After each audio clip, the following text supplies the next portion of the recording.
Hello student, I am Muslima Aslam. This is lecture of design and analysis of algorithm. Today we are going to discuss about convex hull problem. Previous lecture में आपने क्या देखा था? Previous lecture में आपने matrix multiplication देखा था. I hope आपका उसको मैंने एक एग्जाम्पल भी दिया था. आई होप आपको वो अच्छे से समझ आ गया होगा. आज हम देखेंगे कॉन्वेक्स हल प्रॉब्लम. तो कॉन्वेक्स हल प्रॉब्लम में आपको पॉलीगन मेनली इसमें पॉलीगन सर्च करना है. ठीक है, बहुत सारे पॉलीगन नहीं करने हैं आपको. एक भी डॉट डॉट दे रखे होंगे, मतलब पॉइंट दे रखे होंगे, उन पॉइंट से एक पॉलीगन बनाना है. ठीक है, तो देख लेते हैं हम इसके लिए कॉन्वेक्स हल प्रॉब्लम के लिए. A polygon is a collection of line segment forming a cycle and not crossing each other. इसमें क्या होगा कि पॉलीगन जो होता है वो कलेक्शन होता है ऑफ लाइन सेगमेंट का. ठीक है, पॉलीगन एक ही लाइन से तो नहीं बन जाएगा. जब बहुत सारी लाइनें होंगी तभी वो हमें एक पॉलीगन मिलेगा. ठीक है, forming a cycle and not crossing each other. वो क्रॉस नहीं करे ईच अदर. ठीक है, वो साइकिल बनाता हुआ साइकिल ही बनाए. पॉलीगन एक साइकिल ही होती है पूरी, लेकिन वो इधर उधर क्रॉसिंग ना करे. तो देखेंगे कॉन्वेक्स पॉलीगन में कैसे बनेगा. If every line segment draw between any two point inside the polygon line entire inside the polygon. इसमें क्या होगा कि दो पॉइंट आपके जो है इनसाइड है पॉलीगन के, तो वो कोई पॉलीगन नहीं, उसके अंदर एक लाइन है.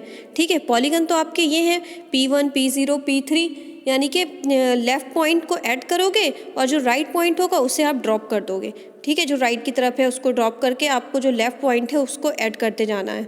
तो हम देखते हैं जैसे लेफ़्ट पॉइंट मिलता है हम उसको पुश कर देते हैं. फिर जैसे हमें राइट पॉइंट मिलता है तो हम उस वैल्यूज़ को ड्रॉप कर देते हैं, पॉप कर देते हैं. तो जैसे ही लेफ़्ट मिला पुश, जब देखते हैं हमें राइट पॉइंट मिल रहा है तो जो पुश वाली वैल्यू उसको ड्रॉप कर देते हैं.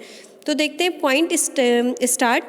ये ग्राहम स्कैन है to find out the extreme point, यानी कि ये ग्राहम स्टार्ट, मैंने क्या बोला, ग्राहम स्कैन. जो कॉन्वेक्स हल प्रॉब्लम होती है वो ग्राहम स्कैन पे ही, मतलब इसके ही बेस पे होती है, ग्राहम स्कैन एल्गोरिथम के.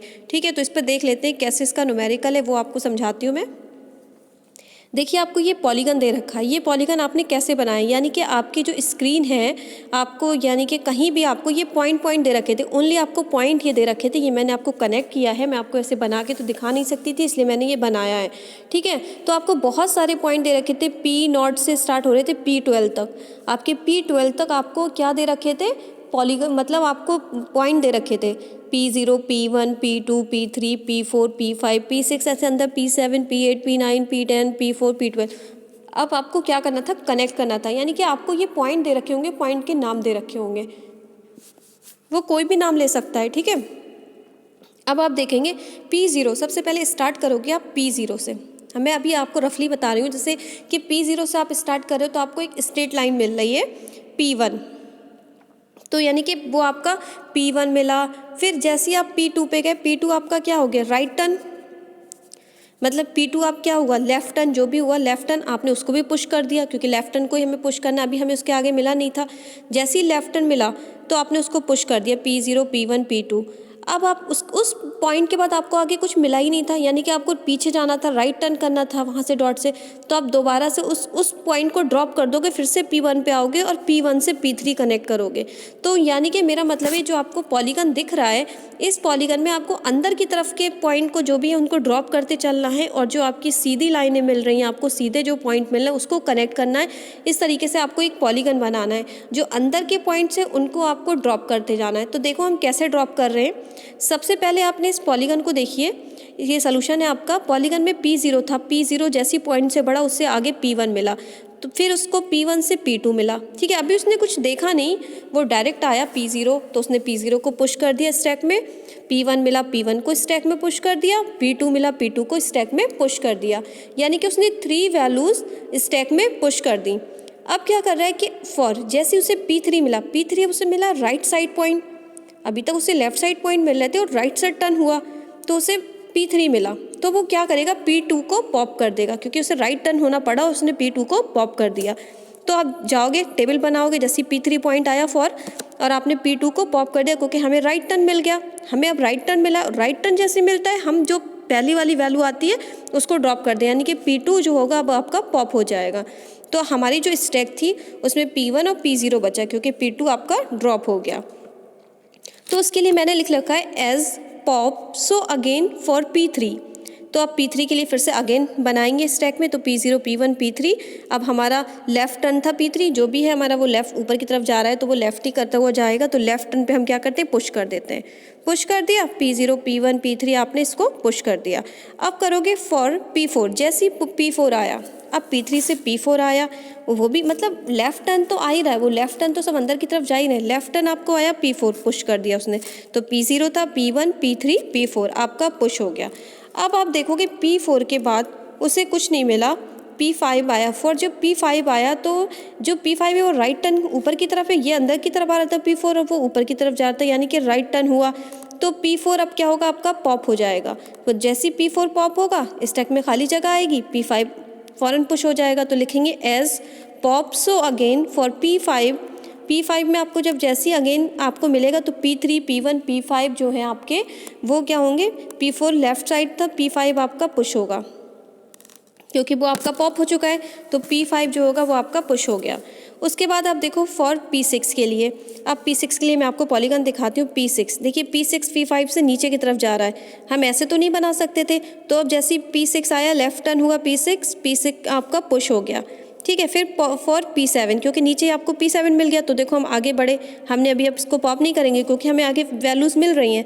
P7 मिला तो P7 को हमने लेफ़्ट टर्न मिली P7 फिर से तो पुश कर दिया, यानी P6 के बाद P7 भी आपको मिल गया। फिर आपको P7 P6 P8, फिर आपको लेफ़्ट टर्न मिल रही है P8, फिर आपको यहीं कोई पॉइंट मिल गया P8, उसको भी आपने पुश कर दिया, ठीक है। उसके बाद आपको मिला P9, ऐसे ही आपको P9 मिलेगा। तो फॉर P9 जैसे आया P9 P8 P7 से चेक करेंगे, राइट टर्न आपको P8 जो था वो पॉप हो जाएगा, क्योंकि वो जो P9 था वो ऊपर और जाने लगा राइट टर्न, तो वो आपका क्या हो जाएगा, P8 पॉप हो गया S pop. So again for P9 P7 P6, तो P9 के लिए आपने करा है तो P9 से आपका P8 जो है वो P9 पुश हो जाएगा, P8 पॉप हो जाएगा। P8 जैसी पॉप हुआ आपका बचा P9 P7 P6 P5 P3 P1 P0। अब क्या करोगे फॉर P10 के लिए आपको क्या हो रहा है, P10 के लिए देखो आपको सिंबल ऊपर की तरफ है, एरो सीधे जा रहा है, यानी कि ये आपकी लेफ्ट टर्न है, पुश होगा। इसने वैल्यू पुश करी P10 ने वैल्यू पुश करी, यानी कि राइट टर्न में था, P9 पॉप हो गया। अब P9 राइट टर्न था वो ऊपर की तरफ मिला तो P9 पॉप हो जाएगा, और लेफ़्ट जो आपकी देखिए नीचे जो बन गया है फाइनल रिजल्ट आपका ऐसे आएगा P0 P1 P3 P5, क्योंकि देखिए 9 आपका जैसे ही पॉप हुआ तो P10 आ गया। P10 के बाद आपको फॉर P11 आएगा, फॉर P11 उसके बाद कोई ना वो लेफ़्ट टर्न था, वो सिर्फ लेफ़्ट टर्न मिल रहा है आपको, अंदर की तरफ कहीं नहीं जा रहा, लेफ़्ट टर्न मिला तो यानी कि पुश होगा, P11 आ जाएगा, ठीक है। फिर उसको अंदर पॉइंट मिल रहा है कहाँ पे, फिर सीधे उसको P12 पे मिल रहा है, यानी कि कोई टर्न आगे पीछे मुड़ नहीं रहा है, तो यानी कि फिर से आपको लेफ़्ट टर्न मिल गया, तो लेफ़्ट टर्न यानी कि P12 मिल जाएगा, तो फिर आपने P12 पुश कर दिया, ये आपका फाइनल रिजल्ट आ गया। तो आपको मेनली पॉलीगन देखना है, पॉलीगन में जो चीज़ आपकी लाइन से मतलब लेफ़्ट टर्न जैसी आपको आता है तो आप चीज़ों को पुश कर देते हो, और जैसे ही राइट टर्न मिलता है तो जो लेफ़्ट करिए उसको आप ड्रॉप कर देते हो, तो ठीक है। जो अंदर पॉलीगन के अंदर के जो पॉइंट मिल रहे हैं उसको आप क्या कर रहे हो, ड्रॉप करते जा रहे हो, और जो आपको सीधी लाइनें मिल रही हैं जो राइट टर्न पे मुड़ रही हैं तो उनको आप ड्रॉप कर रहे हो, और जो लेफ़्ट मिलती जा रही हैं आप उनको कनेक्ट करते हुए पुश करते हुए एक पॉलीगन बना ले रहे हो, ठीक है। तो इस टाइप के ये जो पॉइंट होते हैं, इस टाइप के जो पॉइंट से हम कनेक्ट करते हैं लाइन सेगमेंट, उनको हम बोलते हैं कॉन्वेक्स हल प्रॉब्लम, ठीक है। ये जो होती है ग्राहम स्कैन पे ही बेस्ड होती है आपकी, और ये जो डिवाइड एंड कॉन्कर की ही कंडीशन में आती है कॉन्वेक्स हल प्रॉब्लम। तो ये आपकी हो गई कॉन्वेक्स हल प्रॉब्लम, इसका मैंने आपको एक एग्जाम्पल भी देके दिखा दिया। अब इसकी एल्गो बताई जाए, डेफिनेशन तो आपको मैंने बता दी है क्या होती है कॉन्वेक्स हल की, ठीक है। Polygon is a collection of line segment forming a cycle and not crossing each other, ठीक है। तो अब हम देख लेते हैं इसकी एल्गोरिथम देखिए, स्टेप 1 में आपको सबसे पहले क्या करना है, let P0 the point in Q with the minimum angle for x axis, ठीक है। एक्स एक्सिस पे आपको P0 मिला, ठीक है। पहला मेन पॉइंट तो आपको P0 मिलता, वहीं से आप स्टार्ट करते हो। Step 2, let the remaining Q in Q end, so जो भी है Q जो भी आपको मिला है वो स्टार्ट हो जाएगा Y एंगल अराउंड P0 से स्टार्ट करोगे। स्टेप 3 में क्या होगा, टॉप S अभी एस की अपनी कोई जो आपका स्टैक है उसमें कोई वैल्यू आई नहीं है, ज़ीरो है, ठीक है। जैसे ही आपने पुश किया तो P0 आपको जब ऐसी स्टैक में वैल्यू आई P0 वो पुश हुई, फिर पुश हुआ P1, फिर पुश हुआ P2, जैसे जैसे हमने काम किया वैसे ही दिखा रहे हैं। फॉर i इक्वल टू 3, जैसे हम i इक्वल टू 3 यानी कि P0, P1, P2 3 वैल्यूज़ हो गई ना। i की जो वैल्यूज़ होंगी वो नंबर वाइज तो होती हैं, i P1, तो ये आपका i इक्वल टू 3 पे आया 3 to m हमने चेक किया तो स्टेप जो 8 आया, do while the angle form by points next to top s -1, मतलब वही आप पॉप कर रहे हो। Pi makes a non left turn, ऐसे देख लोगे। ये आपकी एल्गोरिथम है, ये मैं पूरी एल्गोरिथम आपको भेज दूंगी। ये आपने देखा P8 समझने की कोशिश करिए, इसको नोट कर। ये स्टेप 8 हो गई। अब हम देख लेते हैं स्टेप 9 में पॉप एस, फिर हम उस चीज़ को पॉप कर देते हैं। स्टेप 10 क्या है कि एल्स पुश, जो दूसरी वैल्यू मिलती है उसको फिर पुश कर देते हैं। लास्ट में आपको ये वैल्यूज़ रिटर्न हो जाती हैं, ठीक है। एक स्टैक मिल जाती है, क्यू मिल जाता है जिसमें सारी वैल्यूज़ आ जाती हैं, फाइनल रिजल्ट मिल जाता है, ठीक है। ये इसकी छोटी सी एल्गोरिथम थी। आई होप ये आपको एल्गोरिथम समझ में आ गई हो। तो आज के लिए इतना ही, नेक्स्ट लेक्चर में हम नया टॉपिक देखेंगे। Thank you so much student.